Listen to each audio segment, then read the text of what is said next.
आप सभी को नमस्कार। आज हम पूरा पाषाण काल शुरू कर रहे हैं। इससे पहले हमने इतिहास का परिचय और पाषाण काल का वर्गीकरण और उसका परिचय हम देख चुके हैं इससे पहले वाली वीडियो में। तो आगे आज हम पूरा पाषाण काल की जीवन शैली से हम शुरू कर रहे हैं। तो पूरा पाषाण काल के बारे में बात करें तो ये इसका जो समय है वो 25 लाख ईसा पूर्व से 10,000 ईसा पूर्व तक माना जाता है। ये विश्व के संदर्भ में है। अगर हम भारत के बारे में बात करें तो ये 5 लाख ईसा पूर्व से और 8,000 ईसा पूर्व तक का समय माना जाता है। अब जो पूरा पाषाण काल था वो बिल्कुल स्टार्टिंग का काल था, जहां से मनुष्य जो मानव जीवन का प्रारंभ माना जाता है। और उस टाइम पे हिमयुग भी चल रहा था। तो भारतीय लोगों का ये मानना है कि जो पूरा पाषाण काल के जो लोग थे वो नेग्रिटो जाति के थे। वे खुले वातावरण में, नदी घाटियों में, गुफाओं में, चट्टान और आश्रमों में रहते थे। क्यों रहते थे? क्योंकि उसने अभी स्थायी जीवन जीना शुरू नहीं किया था, क्योंकि हिमयुग चल रहा था। ना तो वहां कृषि की ही शुरुआत हो पाई थी और ना ही मनुष्य स्थायी रूप से अभी रहने लगा था। तो वो क्या करता था? वो गुफाओं में रहता था, नदी घाटियों में, खुले वातावरण में रहता था।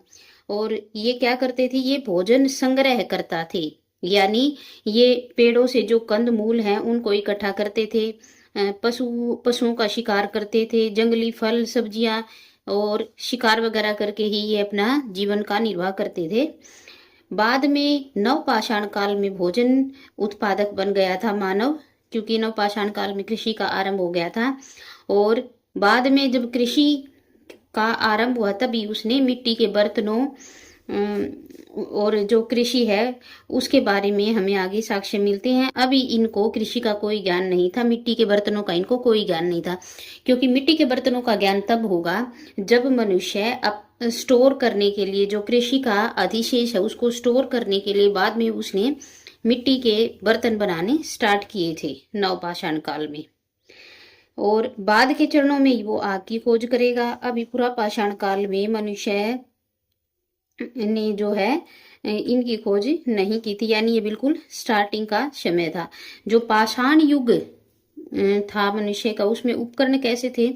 अब ये बिल्कुल स्टार्टिंग का समय था। तो मनुष्य के जो उपकरण थे, जो औजार थे जिनसे वो शिकार करता था या जिनका वो प्रयोग करता था पेड़ पौधों को साफ करने में, तो ये क्या थे? Chopper, blade, burin, scraper. और ये सारे कैसे थे? ये बिना पॉलिश के, यानी कि बेढंगे थे, खुरदरे थे। और क्वार्टजाइट लोग इनको माना जाता है। पूरा पाषाण युग के लोग जो हैं क्वार्टजाइट इसलिए कहा जाता है कि ये जो औजार ये प्रयोग कर रहे थे, अब क्योंकि पाषाण काल था मतलब उनके सारे औजार पत्थर के होते थे। तो ये औजार जो वो प्रयोग कर रहा था, जैसे हाथ की कुल्हाड़ी, चॉपर, ब्लेड, ब्यूरिन, स्क्रैपर, ये सारे ऐसा माना जाता है कि क्वार्टजाइट जो चट्टान होती है उसी चट्टान के पत्थरों से ये औजार बनाते थे। इसलिए पूरा पाषाण काल के लोगों को क्वार्टजाइट लोग भी कहा जाता है, क्योंकि ये क्वार्टजाइट चट्टान का प्रयोग करते थे। अब इसमें एक इनका प्रसिद्ध जो औजार है हस्त कुठार, इसको हैंड-एक्स भी बोलते हैं इंग्लिश में। 1863 में, मई 1863 में रॉबर्ट ब्रूसफुट को सबसे पहले पल्लवरम यहाँ से इस हस्त कुठार को खोजा। किसने? रॉबर्ट ब्रूसफुट ने 1863 में मई में, यानी मई के महीने में 1863 में रॉबर्ट ब्रूसफुट ने सबसे पहले पल्लवरम, तमिलनाडु जिसको हम तमिलनाडु के अंदर और मद्रास में इसको खोजा। और यहीं से मद्रास संस्कृति की मानी गई, यानी कि यहीं से ये मद्रास संस्कृति की शुरुआत मिली। बाद में सितंबर 1863 में रॉबर्ट ब्रूसफुट और विलियम किंग ने अतिरमपक्कम, ये भी यही तमिलनाडु में है, ये जगह भी हैंड-एक्स यहाँ से खोजा। अब एग्जाम के अंदर अतिरमपक्कम भी आ जाता है और पल्लवरम भी। अब पूछते हैं कि सबसे पहले कहाँ से हस्त कुठार के साक्ष्य मिले? तो सबसे पहले मिले थे पल्लवरम में। पल्लवरम से कब मिले थे? मई 1863 में। बाद में सितंबर 1863 में ये अतिरम्पक्कम से हैंडेक्स मिली थी। तो इसको हम ध्यान रखेंगे। यहाँ पर रॉबर्ट ब्रूसफुट ने इसको खोजा था पल्लवरम में, और अतिरम्पक्कम में रॉबर्ट ब्रूसफुट और उनके साथ उनके एक साथी थे विलियम किंग, इन दोनों ने यहाँ हैंडेक्स को खोजा था। जो रॉबर्ट ब्रूसफुट थे वो कौन थे? इनको भारतीय प्रागैतिहासिक काल के जनक माने जाते हैं। ये प्रागैतिहासिक काल के बारे में हम बात कर रहे हैं, जिनके लिखित साक्ष्य नहीं मिलते हैं। पाषाण काल प्रागैतिहासिक काल में काउंट होता है। तो भारतीय प्रागैतिहासिक पुरातत्व के जनक किसको माना जाता है? रॉबर्ट ब्रूसफुट को। अब हमने ये देखा था कि इस पाषाण काल को 3 भागों में बांटा गया था। इसकी 3 लेयर जब खोजी गई थी, थॉमसन ने इसको 3 भागों में बांटा था। तो इसमें सबसे पहले था निम्न पुरापाषाण काल, फिर मध्य पुरापाषाण काल, फिर उच्च पुरापाषाण काल। तो यहाँ पर सबसे पहले हम देखते हैं निम्न पुरापाषाण काल, जो कि पुरापाषाण काल का ही एक भाग है। तो निम्न पुरापाषाण काल की क्या विशेषताएं थी, कैसी जीवन शैली थी? ये हिमयुग के सबसे बड़े हिस्से को कवर करता है, क्योंकि हिमयुग चल रहा था, मानव जीवन की बिल्कुल स्टार्टिंग थी। तो ये हिमयुग के सबसे बड़े हिस्से को, यानी सबसे ज्यादा जो निम्न पुरापाषाण काल है, उस समय में हिमयुग चल रहा था। इसलिए अब हिमयुग था, इसलिए मनुष्य कैसा था? शिकारी और भोजन संग्रह करता ही था। उसके जो औजार थे वो थे हैंडेक्स, ये हाथ की कुल्हाड़ी, चॉपर, क्लीवर। अब क्योंकि उस समय जो जानवर थे वो बहुत बड़े बड़े पाए जाते थे, इसलिए शिकार करने के लिए इनके हथियार भी बड़े बड़े होते थे मानव के, उनका शिकार करने के लिए। औजार मोटे और भारी भी थे, और औजार बनाने के लिए क्या करते थे वो? चूना पत्थर का प्रयोग भी किया जाता था। जो होमो इरेक्टस मानव है, जिसको कि शुरुआती मानव बोला जाता है, इनका ये यहाँ निम्न पुरापाषाण काल में ही पाया जाता है। और महाराष्ट्र के बोरी में निम्न पुरापाषाण युग में सबसे पुराने स्थलों में से बोरी जो है वो एक प्रमुख है। यहाँ पे मनुष्य के सबसे पहले साक्ष्य मिले। सबसे पहले ऐसा माना जाता है कि अफ्रीका के अंदर मानव के साक्ष्य मिलते हैं, और लगभग 25-26 लाख ईसा पूर्व।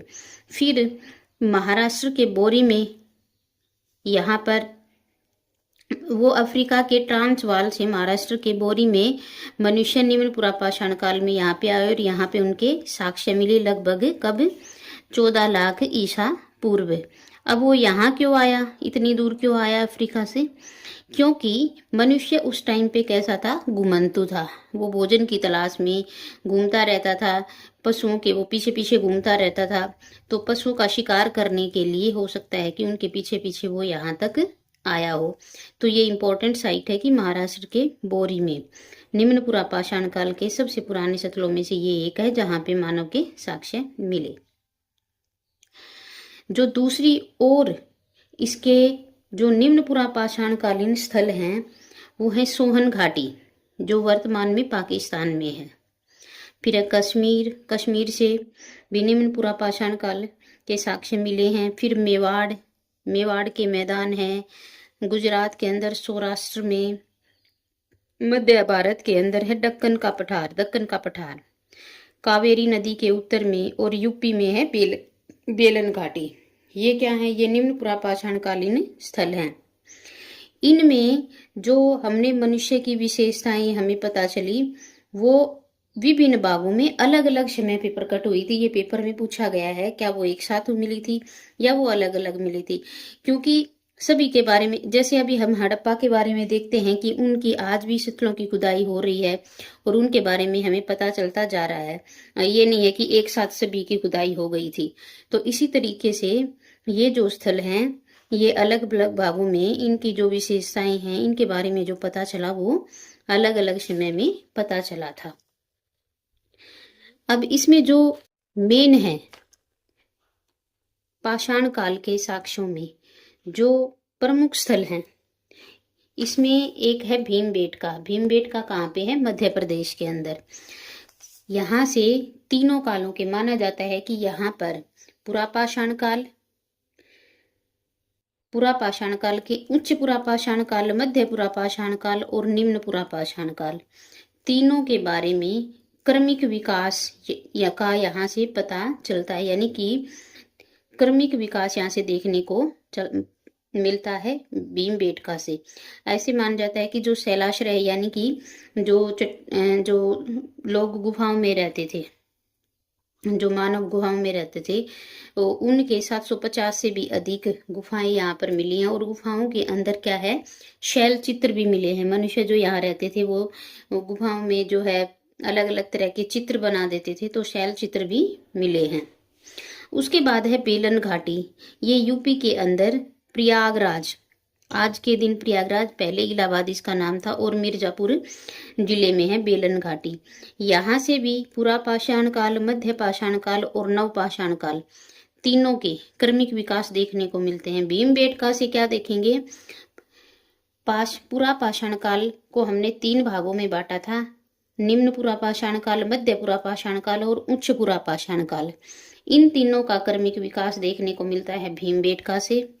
और पुरापाषाण काल, मध्य पाषाण काल और नवपाषाण काल, इन तीनों का, यानी कि पाषाण काल जो हमने 3 भाग में बांटा था, उन तीनों का क्रमिक रूप से, यानी पहले क्या हुआ, पुरापाषाण में क्या हुआ, मध्य पाषाण काल में क्या हुआ, नवपाषाण काल में क्या हुआ, उनका क्रमिक रूप से विकास देखने को मिलता है बेलन घाटी में। तीनों का ये प्रमुख स्थल है। अब जो भीमबेटका है, इंटरेस्टिंग है इसमें कि भीमबेटका की खोज कैसे हुई और किसने की। जो भीमबेटका है, इसकी खोज की डॉक्टर विष्णु श्रीधर वाकणकर ने। किसने की? इसकी खोज की डॉक्टर विष्णु श्रीधर वाकणकर। इन्होंने 1957 में इसकी खोज की भीमबेटका की। माना जाता है कि ये ट्रेन से भोपाल जा रहे थे। अब ये क्वेश्चन ऐसे ही पूछा जाता है कि ट्रेन से जाते टाइम किसने और किसकी खोज की। तो ये ट्रेन से भोपाल जा रहे थे और रास्ते में कुछ अनोखी पहाड़ियां इनको दिखाई दी। इसके बाद ये वहां पर अपनी टीम के साथ वहां पर गए और इन्होंने वहां पे गहन रिसर्च किया, खुदाई करवाई, और जिससे दुनिया को इन प्रागैतिहासिक शैल चित्रों के बारे में, जो भीमबेटका में शैल चित्र हैं, गुफाओं पे जो चित्र मिले हैं, उनके बारे में पता चला। भीमबेटका कहाँ पे है? ये मध्य प्रदेश के रायसेन जिले में स्थित है। और आदि मानव द्वारा जो रॉक पेंटिंग्स बनाई गई थी, रॉक पेंटिंग मतलब चट्टानों पे जो पेंटिंग बनाई गई थी, उसके लिए ये अब दुनिया भर में मशहूर हो गई है। इसलिए 2003 में यूनेस्को ने इसे विश्व धरोहर स्थल घोषित किया। कब किया? 2003 में यूनेस्को ने भीमबेटका को विश्व धरोहर स्थल घोषित कर दिया था। तो ये भीमबेटका के बारे में, और ये हमने देखा निम्न पुरापाषाण के बारे में। अब देखते हैं मध्य पुरापाषाण काल। मध्य पुरापाषाण काल की क्या विशेषताएं थी? तो यहाँ पर निम्न पुरापाषाण काल में हमने देखा कि हिमयुग के एक बड़े हिस्से को कवर किया निम्न पुरापाषाण काल ने। अब जब मध्य पुरापाषाण काल आता है तो यहाँ पर बर्फ का पिघलना आरंभ हो गया था। अब बर्फ पिघलने लगी तो क्या हुआ? नदियों की शुरुआत हो गई, क्योंकि बर्फ पिघली तो उनकी नदियां बन गई। और यहाँ पर छोटे जानवर मिलने लगे थे। अब जानवर छोटे हो गए, इसलिए मनुष्य छोटे हथियारों का प्रयोग करने लगा, जैसे खरगोश हो गया। इसके जो मुख्य औजार थे मध्य पुरापाषाण काल में, फ्लैक्स था, ब्लेड्स था, पॉइंटर जिसके आगे बिल्कुल एक नुकीला, सिर्फ आगे से नुकीला होता है, स्क्रैपर, बोरसी, ये औजार जो है छोटे और हल्के पहले की बजाय, यानी जो निम्न पुरापाषाण काल था उससे छोटे, हल्के और पतले थे।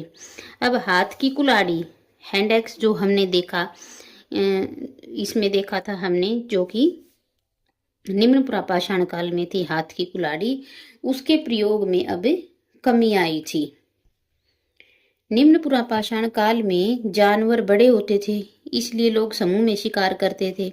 लेकिन यहाँ पर क्योंकि जानवर छोटे हो गए हैं, तो मध्य पुरापाषाण काल में क्या हुआ कि मनुष्य अकेले समूह में शिकार के साक्ष्य नहीं मिलते, वो अकेला ही शिकार कर लेता था। निम्न पुरापाषाण काल में हमने ये देखा था कि होमो इरेक्टस के वहां से प्रमाण मिले हैं मानव के, होमो इरेक्टस मानव के। और यहाँ पर कौन था? मध्य पुरापाषाण काल में निएंडरथल मानव का बोलबाला था। निएंडरथल मानव कहाँ मिलता है? मध्य पुरापाषाण युग में। इसके जो इम्पोर्टेंट साइट्स थी, महत्वपूर्ण स्थल थे मध्य पुरापाषाण काल के, एक तो यूपी में बेलन घाटी, क्योंकि बेलन घाटी हमने क्या देखा था, वो तीनों पाषाण काल का प्रमुख स्रोत है। दूसरी भीमबेटका भी हमने देखा था कि पुरापाषाण काल के जो हमने 3 पार्ट किए हैं उन तीनों का प्रमुख स्थल रहा है। तो ये 2 तो मेन है, बेलन घाटी और भीमबेटका। फिर सोन और नर्मदा नदियां हैं। लूनी घाटी है, ये राजस्थान में है, लूनी नदी है वहां पर। तुंगभद्रा नदी घाटियां, पोटवार पठार, ये सिंधु और झेलम के बीच है। इसमें मेन है संघाऊ गुफा, ये पेशावर में, अभी पाकिस्तान में, ये इंपॉर्टेंट है। ये किस स्थल है? ये मध्य पुरापाषाण काल का प्रमुख स्थल है, संघाऊ गुफा, पेशावर पाकिस्तान के अंदर। अब आता है, ये हमने मध्य पुरापाषाण काल देखा, इससे पहले निम्न पुरापाषाण काल। अब आता है उच्च पुरापाषाण काल। यहाँ पर क्योंकि देखो मध्य पुरापाषाण काल में बर्फ पिघलनी स्टार्ट हो गई थी, तो अब उच्च पुरापाषाण काल में क्या हुआ कि बर्फ युग अपने अंतिम चरण में था। बर्फ युग लगभग खत्म हो रहा था, हिमयुग खत्म हो रहा था, और जो जलवायु है वो पहले की बजाय ज्यादा गर्म और कम आर्द्र मतलब उसके अंदर मॉइस्चर अब कम होता था और वो गर्म होनी शुरू हो गई थी। इसलिए यहाँ पे कौन आया? यहाँ पे होमोसेपियंस का उदय हुआ।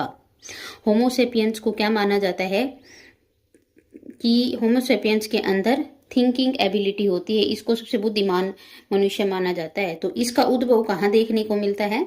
उच्च पुरापाषाण काल में होमोसेपियंस का उद्भव देखने को मिलता है। उच्च पुरापाषाण काल में क्योंकि मनुष्य के अंदर थिंकिंग एबिलिटी आ गई थी, तो उसने औजारों में भी कुछ नए एक्सपेरिमेंट किए, कुछ नया निर्माण किया, नयापन लेके आया था।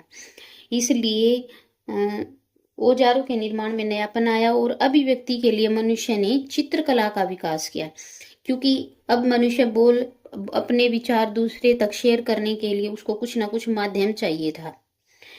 वो जो सोच रहा था, क्योंकि थिंकिंग एबिलिटी आ गई थी, वो जो सोच रहा था उसको दूसरे तक पहुंचाने के लिए, तो उसने क्या किया? चित्रकला का विकास किया, यानी चित्र बनाने स्टार्ट कर दिए। और इनकी चित्रकला में क्या होता था, किससे संबंधित होते थे? इनके सामाजिक जीवन से ये संबंधित होते थे, जैसे कि शिकार करना, लिंगाधारित श्रम विभाजन। लिंगाधारित श्रम विभाजन का मतलब है कि महिलाओं को, जैसे उन्होंने चित्र में दिखाया कि वो फल वगैरह इकट्ठा कर रही है, यानी घर का काम कर रही है, बोझा ढो रही हैं, वैसे ही मनुष्य को उन्होंने चित्र में दिखाया कि वो शिकार कर रहा है। तो लिंग के आधार पर जो काम बटे होते हैं उनके इन्होंने चित्र बनाए। वैसे ही जैसे घरेलू कार्य कौन करता है? महिलाएं करती है। बाहर के काम कौन कर रहा है? मनुष्य कर रहा है। पुरुष को चित्रों में शिकार करते हुए और शक्तिशाली दिखाया गया। अब आती है सबसे पुराने और अपरिष्कृत हैंडेक्स, किनको बोला जाता है, कहाँ मिलते हैं ये एबेविलियन संस्कृति के माने जाते हैं कि ये सबसे पुराने और अपरिष्कृत यानी कि बेढंगे थे ये हैंडेक्स। ये कहाँ के थे? एबेविलियन संस्कृति के। और परिष्कृत हैंडेक्स जो है वो उत्तर एशुलियन संस्कृति के हैंडेक्स को माना जाता है। ये इंपॉर्टेंट है, इसलिए इसमें इसको मैंने नोट किया है। तो ये हमारा हो गया पुरापाषाण काल। पुरापाषाण काल के बाद अगला आता है मध्य पाषाण काल। अभी जो पुरापाषाण काल है उसके हम क्वेश्चन करेंगे, क्वेश्चन उनके सोल्व करने की कोशिश करेंगे। फिर कल हम करेंगे मध्य पाषाण काल और फिर हम करेंगे नवपाषाण काल। फिर जो है हम पूरे लेसन के क्वेश्चन को सोल्व करेंगे। तो आज के लिए इतना ही। धन्यवाद।